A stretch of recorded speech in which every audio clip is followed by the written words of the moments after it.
Hey, Coach Jan here, and I want to share a technique that I think is super important called reaching for the belt. And excuse the bad lighting, but check this out. It's one of the most important concepts that I've come across in keeping myself safe in push hands, and Autumn just really started grasping it today. And well, let's put you back into the compromising situation. So one of the techniques I might do in push hands is I might come around someone's back here and lift the elbow up. Notice that that puts her in an awkward position. And so we're playing here. I might have my other hand here. I might have double inside. I might have 50-50, meaning that one hand's outside, the other hand's inside.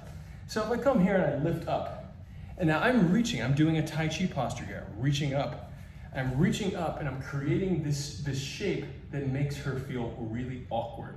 A lot of people will feel really awkward here, and then you can do things to those people, like lift them up and spin them the other direction, etc., or lift them over and just turn them the other way and essentially get them to step if you're doing fixed step push hands. And if you're doing moving step, you may be able to walk them out of a ring or sweep them, etc. There's a bunch of things that can happen. But the technique that I'm talking about here is actually for when you're in that position. So, or in a similar position, because it actually happens from multiple angles, many different ways. So we're playing here, and let's say I have double inside, etc. Let's say I have double inside. Can we turn just a little bit so they can see the other side? One thing that Autumn's going to do on one side, just for good measure, she's going to keep her hand on my elbow, and she's going to use the other hand, her elbow, to pin my wrists. So now I have less mobility. So she's making it tight, and not tight with tension, but tight with lack of space. That's one of the most important concepts here. Tension is something that you want to minimize to optimize your posture. Tension is not bad. You just want to utilize your energy in the most efficient way and have minimal tension for any given posture, which allows you to be sensitive to other pressures, etc. So here I'm lifting her up on this side. So what she's going to do is she's going to reach for her belt. And what I mean by her belt, I don't mean your jujitsu belt or your karate or judo belt. I mean the actual thing holding the waistband of your pants. And a lot of times in grappling in general, this is a way to help get myself to protect my hands if I'm doing jujitsu, etc., to protect my hands from being pulled off of and maybe being put into an Americana or etc., any particular submission. Sometimes I'll use that in jujitsu, but it works wonderfully in push hands too. So I'm playing here, I'm lifting the arm up, and she's reaching for her belt. Now look what that does. It's a completely different body mechanic than somebody pressing my arm down. She's not trying to press my arm down. And I cannot stress this concept enough. It's one of the most important concepts I've ever come across in Tai Chi. It's that creating the shape is more powerful than any particular ill will or technique you want to do. You just want to create the shape. If I want to punch somebody, rather than punch the person, I create the shape of the punch. And this is what made my jabs really strong. It's creating the shape of the punch and that matter-of-factness makes my punch stronger. So the matter-of-factness of her reaching to her belt, a very simple thing, creates this amazing pressure on my elbow that drops me downward. Now, some people are going to be much stronger than me, and you might have more challenges. But what I'm getting at is that the concept is something that's applicable from multiple angles. So let's keep playing here just for a second, and let's find another angle. So come through, playing around, boom, here, right here. Here's another moment where this works. So I'm gonna reach to my shoulder. Notice how that compressed her arm. So I'm only reaching to my shoulder to bridge to the next moment. I've compressed her arm, she wants to get it out, I push away. So these concepts are super important. Using this concept of reaching to different areas of your body will help you to not only keep yourself safe, but to create tightness with minimal tension, because you're not flexing your arm to keep it in, you're just reaching. I'm just reaching to my shoulder. I'm just reaching to my belt. Again, the belt concept is the one that we're focused on here. Lifting Autumn's arm up, she brings it back to safety. Switching around again to the other angle, reaching it up, and reach down right to safety. You'll see it right here.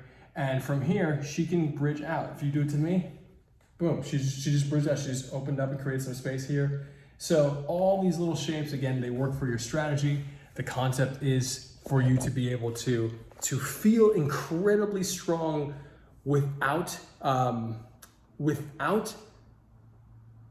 unnecessary power. So, and if you look at the video with Master Lap and Nguyen that he came to my class in North Hollywood, he's using a similar structure, a similar technique when I was pressing on his arm. Pressing on his arm, and he's reaching up, and he's using all these small circles, etc. Some people call it energy, but we need to be more specific than that. We want to be very, very specific that utilizing the intent and spinning of the muscles, dropping of the weight, very precise direction. You know exactly where your belt is. You reach for your belt. Your fingers are diving down. The body mechanic agrees. You drop the hip. You drop the elbow. All these small circles working in tandem create a greater centrifugal force. Remember, the smaller the circle, the greater the centrifugal force. So really, really important stuff, and I'll expand more on this soon. And I will make more videos. We did so many amazing things today. Autumn really is leveling up her game, and Anna too. Like Zoe, a lot of my students are really leveling up their game in the last month. But we will talk about reverse breathing, indirect tension, which I've talked about in previous videos, but we'll do another video on that as well, because Autumn utilized it really, really wonderfully today. And I feel like, was there one more concept that we did that was valuable? Yeah, that was the indirect tension. But the shoulder, we'll do something with the shoulder on the, aiming the shoulder to the T, the center line, and powering through on that as well.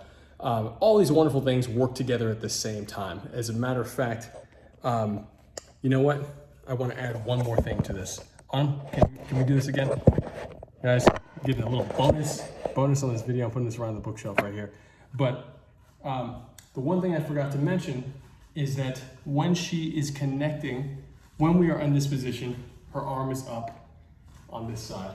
I've lifted her arm up on this side. She's got my wrist pinned, she's got my elbow in the clinch on one side, but she's compromised on the other. And it's still a game where I could really still do something here. And she's reaching for her belt. One of the things that you're doing while you're reaching for your belt is dropping the shoulder in. A really important concept here. You don't have to always do this, but this creates another level of intensity for me to deal with. I have to deal with her shoulder dropping into my heart, my sternum. And she's dropping the shoulder as she's reaching to her belt. So what essentially happens here is you have this boom, this reaching down and this dropping in. And it's a really, really powerful, it'll feel awkward at first, but it feels also really, really challenging for the person receiving this pressure. So the more pressure you can put somebody on, uncommon pressure that you can put your opponent under, and that you're aware of and they may not necessarily be aware of, that is more space for you to strategize and execute. And you know, this is a different approach to Tai Chi. We're really expanding the lexicon on what we're doing here. So I'm hoping that, please ask any questions that you might have. I'm happy to do more detailed videos and all this stuff. I just set up this light really quickly just to get an angle because it's dark here. But I love you guys, and I'll see you soon.